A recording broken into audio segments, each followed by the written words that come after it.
조소에 대한 증거력을 정하는 문제가 그거는 규칙으로 정할 사항이지 재판관이 일방적으로 정할 사항이 아니다.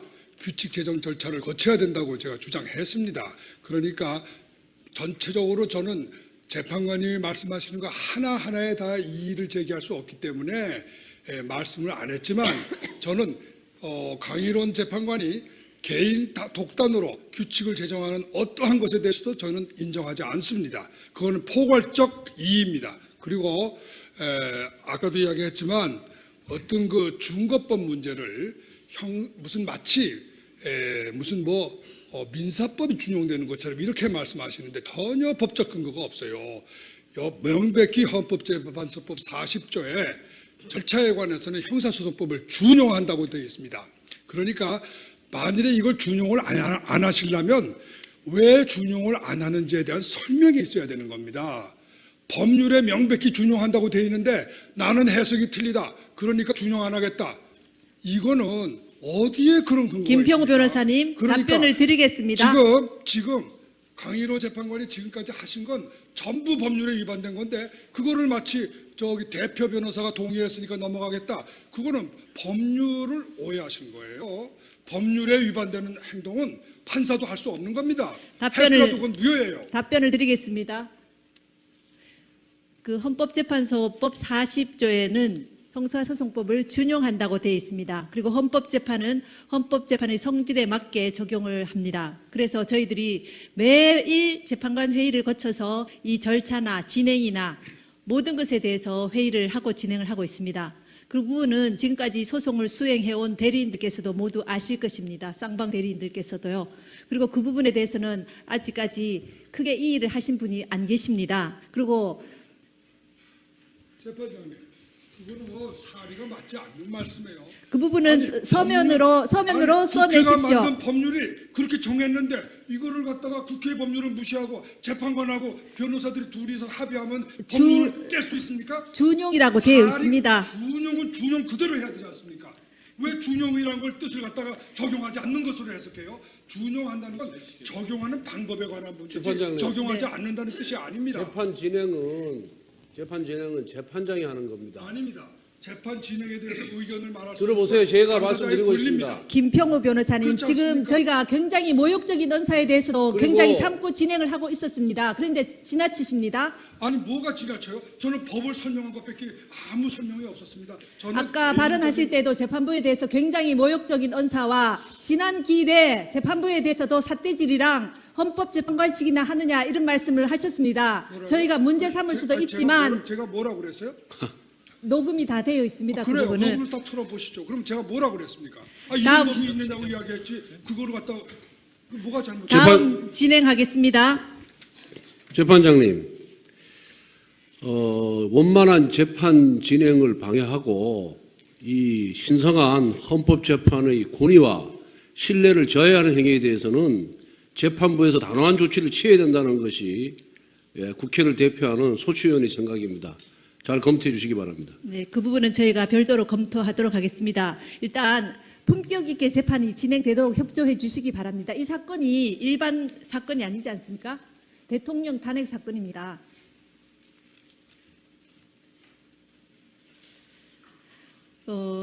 그리고 아까 여러 가지 편파적이다, 공정하지 않은 재판이다 이렇게 말씀을 하셨는데요. 몇 분의 대리인은 오늘부터 또 몇 분의 대리인은 지난 기회부터 이렇게 참여를 하셨습니다. 참여를 하셨는데 지금까지 저희가 굉장히 그래도 순조롭게 이렇게 진행이 되어 왔고 저희 전 소장님께서 3월 13일 그거는 이제 우리 헌법재판 질서나 또 국정공백이나 또 7인 재판관 체제에서 혹시라도 이런 그 선고가 되는 그런 우려 때문에 개인적으로 말씀하신 겁니다. 그 부분에 대해서 우려를 그 피청구인 대리인께서 말씀하신 이외에는 절차에 대해서 특별한 이의가 없으셨습니다. 그만큼 저희 재판이 공정하게 또 저희로서도 최선을 다해서 진행하기 위해서 노력해 왔다는 것은 이 법정에 계신 청구인 대리인이나 피청구인 대리인 그리고 방청객 여러분, 온 국민이 지금 동영상으로 다 보시고 계십니다. 그 부분에 대해서 지금 지난 기일과 이번 기일에 참여하신 변호사님들께서도 충분히 그 말씀을 저희가 참고를 하겠지만은 그 부분에 대해서 그렇게까지 재판부에 대해서 모욕적인 언사를 하신 것은 조금 저희 재판부로서도 매우 유감스럽습니다. 그리고 저희가 그 말씀을 하셔서 저희가 진행 경과에 대해서 한번 살펴봤습니다. 휴정 기간 동안에 시간 동안에 살펴봤는데요. 문서 송부 촉탁이 그리고 이 재판이 아까 김평우 변호사님께서 청구인의 입증이 끝났기 때문에 이제부터 피청구인이 반론을 시작하신다고 말씀하셨는데요. 준비기일부터 쌍방의 공이 똑같은 변론의 기회가 주어졌습니다. 그래서 청구인과 피청구인 쌍방에서 모두 주장과 입증을 같이 해 오셨습니다. 맞으시죠? 피청구인 대리인 그거 부인하실 분 안 계시죠? 그래서 문서 송부 촉탁 신청이 총 11건이 직권으로 한 것 외에 11건이 채택이 됐습니다. 청구인 신청 5건, 피청구인 신청 6건. 그다음 사실조회가 70건 이루어졌습니다. 회신을 받았습니다. 직권으로 1건, 청구인 신청 1건, 피청구인 쪽에서 68건 신청해서 회신을 모두 받았습니다. 그다음 증인 신청 여부에 대해서 보겠습니다. 증인 채택이 총 38명이 이루어졌습니다. 쌍방 청구인, 피청구인 쪽에서 공통으로 신청하신 증인이 3명입니다. 청구인 측에서 신청한 증인이 9분입니다. 피청구인 쪽에서 신청해서 채택된 증인이 26명입니다. 그리고 저희가 이 재판을 진행하면서 쌍방에 항상 이 여러 가지 의견을 묻고 조율하고 해왔습니다. 그래서 2월 1일 제가 재판장이 되어서 처음에 이중환 변호사님께 대표 대리인께 더 이상 신청하실 증거가 없으십니까? 여쭤봤죠. 더 이상 없다. 그건 언론 보도에도 있습니다.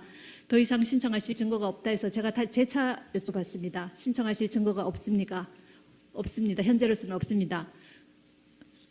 그렇게 말씀을 하셨습니다. 그런데도 그리고 저희는 신청하시는 증인이 이제 더 이상 없는가 보다 이렇게 생각을 했습니다. 피청구인 쪽에서. 그거 다 아시죠? 피청구인 대리인들도. 그랬는데 16명의 증인에 대해서 또 최소원 안종범 씨에 대해서는 이미 신문이 한번 이루어진 증인인데도 또 신청을 하셨습니다. 그래도 저희는 이 사건이 그만큼 중요한 재판이고 우리나라에서 정말 대리인께서 말씀하신 것처럼 이 100년에 한 번 나올까 말까 다시는 있어서는 안 될 재판 아니겠습니까? 그 중요한 재판이기 때문에 저희가 8명의 증인을 채택을 다시 했는데 저희가 좀 안타까운 것은 피청구인 쪽에서 협조하에 있는 증인들조차 2회, 3회 송달을 안 받고 또 송달 받고도 출석하지 않고 기일 공전이 여러 차례 이루어졌습니다. 그리고 안봉근 증인의 경우에는 대동하시겠다 해놓고 또 기일을 공전시키셨습니다. 그리고 김기춘 증인에 대해서도 출석 안 하시면 철회하시겠다고 하셨습니다. 2번 기일을 드렸고요.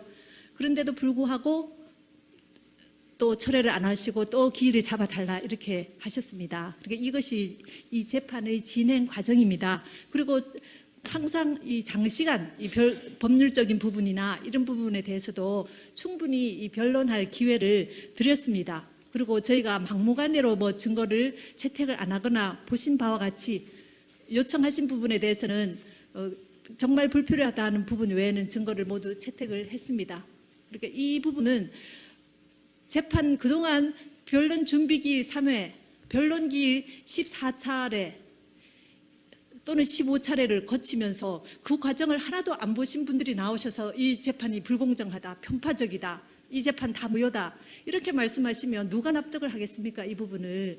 그래서 저희로서는 그 부분이 매우 유감스럽고요. 이 재판에 대해서 함부로 그렇게 말씀을 하시면 안 될 것 같습니다. 그리고 주심 재판관님께서 증인 질문이나 이런 것들을 편파적으로 하셨다 이렇게 말씀을 하시는데요.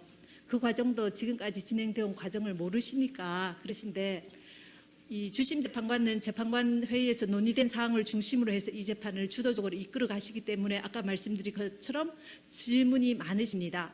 그리고 그 피청구인 쪽에 그 비서관이나 이 행정관이나 또 그 같이 근무하셨던 분들이 신문에서도 보셨겠지만 다 모른다고 이렇게 답변을 하셨지 않습니까? 그렇기 때문에 혹시라도 알고 있는 사항이 있는지 재판부로서는 밝혀내야 될, 그래야지 실체적 진실이 발견되기 때문에 그 부분을 찾기 위해서 계속 또 질문을 여러 재판관님들이 하시고 하셨던 것이고요. 그리고 또 한 가지 저희 주심 재판관님께서 여러 번 말씀하셨습니다. 이 사건은 대통령 대한민국 국가원수이고 행정부 수반이신 대통령에 대한 탄핵심판 사건입니다. 일반 형사 사건이 아닙니다. 그렇기 때문에 이 사건을 탄핵심판에 맞게 주장하시고 증인신문도 하시고 이렇게 하셔야 되는데 마치 형사사건의 피고인인 것처럼 소송을 쌍방에서 좀 수행하신 측면이 없지 않아 있습니다. 물론 또 품격에 맞게 재판을 이렇게 수행해 오신 부분도 있지만 저희가 보기에 아쉽게도 그런 부분이 있어서 저희가 그래도 대통령 탄핵심판 사건인데 이것을 그 부분에 맞게 모아서 진행해야 되지 않냐 싶어서 저희가 소송 지휘권을 행사한 부분들이 있습니다. 그 부분에 대해서는 다 이해를 하시리라고 생각이 되고요.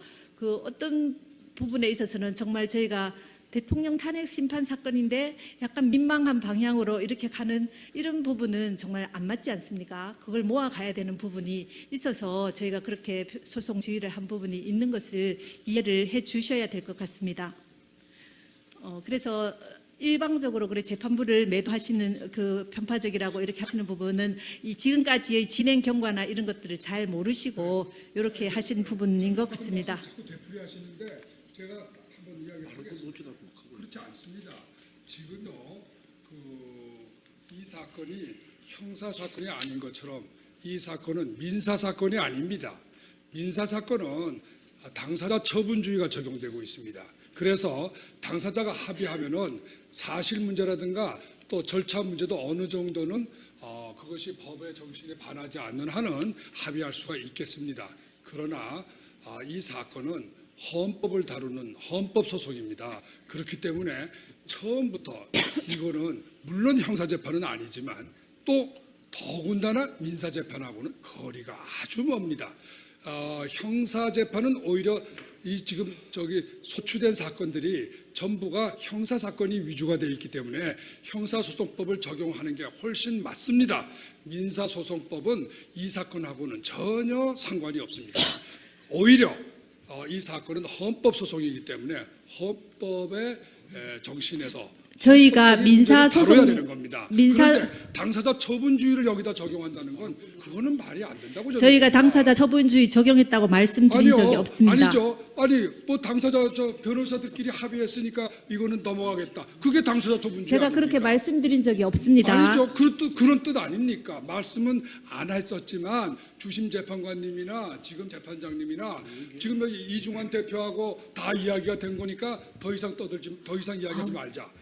그것이 변호사님, 처분주의지 뭡니까 그러면? 그건 오해가 있으시죠. 그러니까 형사재판에서도 증거 신청은 쌍방에서 하시지 않습니까? 아니, 헌법 문제에 대해서 이의를 제기하는 것이 시기에 늦은 공격방어 방법이다?